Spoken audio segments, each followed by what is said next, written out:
Here's a classic story that I'm sure many of you are familiar with. It's a great story about perseverance and growth mindset. It's titled The Little Engine That Could, and this was originally written by Watty Piper and has been beautifully reimagined and illustrated by Dan Santat. Chug, chug, chug, puff, puff, puff, ding dong, ding dong. The little train rumbled over the tracks. She was a happy little train, for she had such a jolly load to carry. Her cars were filled full of good things for boys and girls. There were toy animals, giraffes with long necks, teddy bears with almost no necks at all, and even a baby elephant. Then there were dolls with blue eyes and yellow curls, dolls with brown eyes and brown bobbed heads, and the funniest little toy clown you ever saw. And then there were cars full of toy engines, airplanes, tops, jackknives, picture puzzles, books, and every kind of thing boys or girls could want. But that was not all. Some of the cars were filled with all sorts of good things for boys and girls to eat. Big golden oranges, red-cheeked apples, bottles of creamy milk for their breakfasts, fresh spinach for their dinners, peppermint drops, and lollipops for after-meal treats. The little train was carrying all these wonderful things to the good little boys and girls on the other side of the mountain. She puffed along merrily. Then, all of a sudden, she stopped with a jerk. She simply could not go another inch. She tried and she tried, but her wheels would not turn. What were all those good little boys and girls on the other side of the mountain going to do without the wonderful toys to play with and the good food to eat? "Here comes a shiny new engine," said the funny little clown who jumped out of the train. "Let us ask him to help us." So all the dolls and toys cried out together, "Please, shiny new engine, won't you please pull our train over the mountain? Our engine is broken down and the boys and girls on the other side won't have any toys to play with or good food to eat unless you help us." But the shiny new engine snorted, "I pull you? I am a passenger engine. I have just carried a fine big train over the mountain with more cars than you ever dreamed of. My train had sleeping cars with comfortable berths, a dining car where waiters bring whatever hungry people want to eat, and parlor cars in which people sit in soft armchairs and look out of big plate glass windows. I pull the likes of you? Indeed not." And off he steamed to the roadhouse, where engines live when they are not busy. How sad the little train and all the dolls and toys felt. Then the little clown called out, "The passenger engine is not the only one in the world. Here's another engine coming, a great, big, strong one. Let us ask him to help us." And the little toy clown waved his flag, and the big, strong engine came to a stop.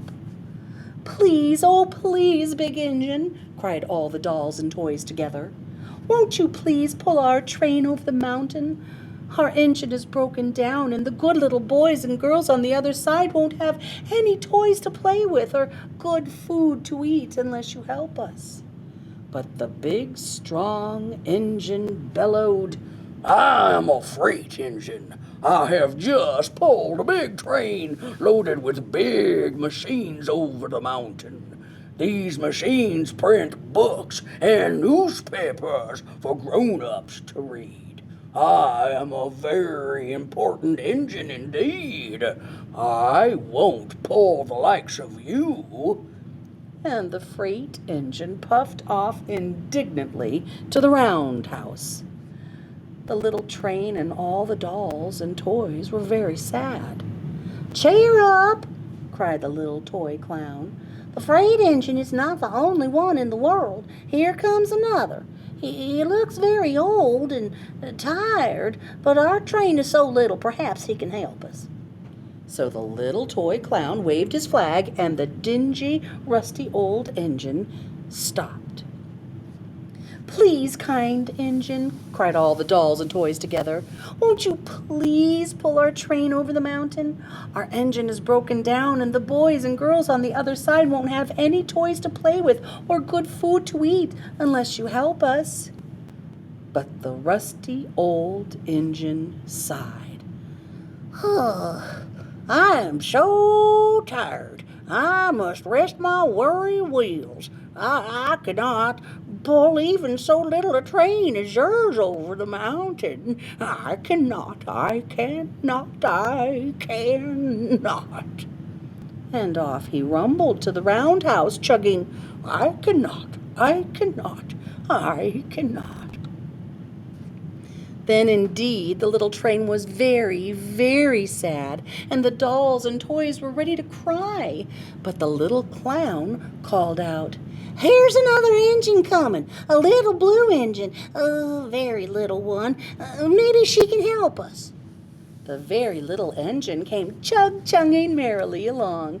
When she saw the toy clown's flag, she stopped quickly. "What is the matter, my friends?" she asked kindly. "Oh, little blue engine," cried the dolls and toys, "will you pull us over the mountain? Our engine is broken down, and the good boys and girls on the other side won't have any toys to play with or good food to eat unless you help us. Please, please help us, little blue engine."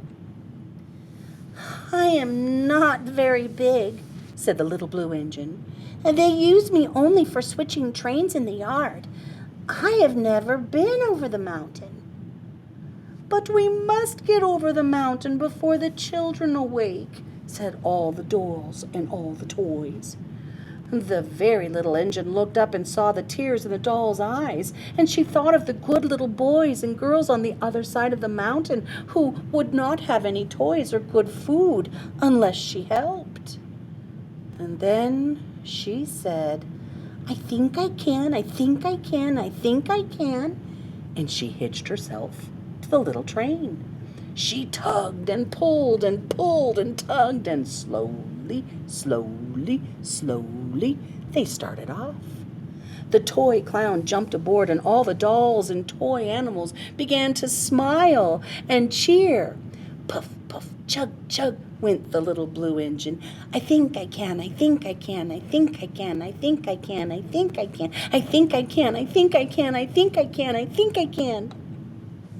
Up, up, up, faster and faster and faster. The little engine climbed until at last they reached the top of the mountain. Down in the valley lay the city.